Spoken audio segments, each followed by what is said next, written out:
कशी रणनीती असणार आहे? शिवसेनाचा जो बालेकिल्ला आहे तो भेदणार काय यावेळेला?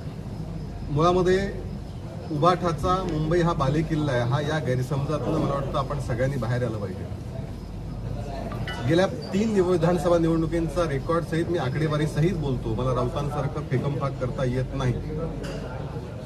गेल्या 3 विधानसभांमध्ये भारतीय जनता पार्टी 14, 2014, 2019, 2024 या तिन्ही विधानसभा निवडणुकीमध्ये भारतीय जनता पार्टीचे आमदार हे उभाठापेक्षा जास्त संख्येने निवडून येतात. ही वस्तुस्थिती नंबर 1.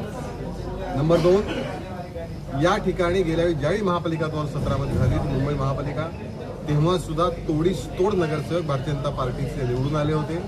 नंबर 2. नंबर 3, गेल्या काही वर्षामध्ये ज्या पद्धतीने माननीय देवेंद्रजी मुख्यमंत्री झाल्यापासून एक प्रकारे मुंबईचा चेहरा मला बदलतोय. विकासाच्या अनेक गोष्टी तिथे येत आहेत आणि मराठी माणूस सहज सगळे मुंबईकर हे ते आश्वस्तपणे अतिशय प्रेमाने आस्थेने हे सगळा विकास पाहत आहे. त्यामुळे मुळामध्ये उभाठाचा बालेकिल्ला होता हा मुळात भ्रमातून आपण सगळी बाहेरची गरज आहे. या ठिकाणी भारतीय जनता पार्टीचाच भगवा त्या ठिकाणी महापालिकेवरती फडकेल याबद्दल कोणाच्या मनात शंका बाळगण्याची गरज नाही.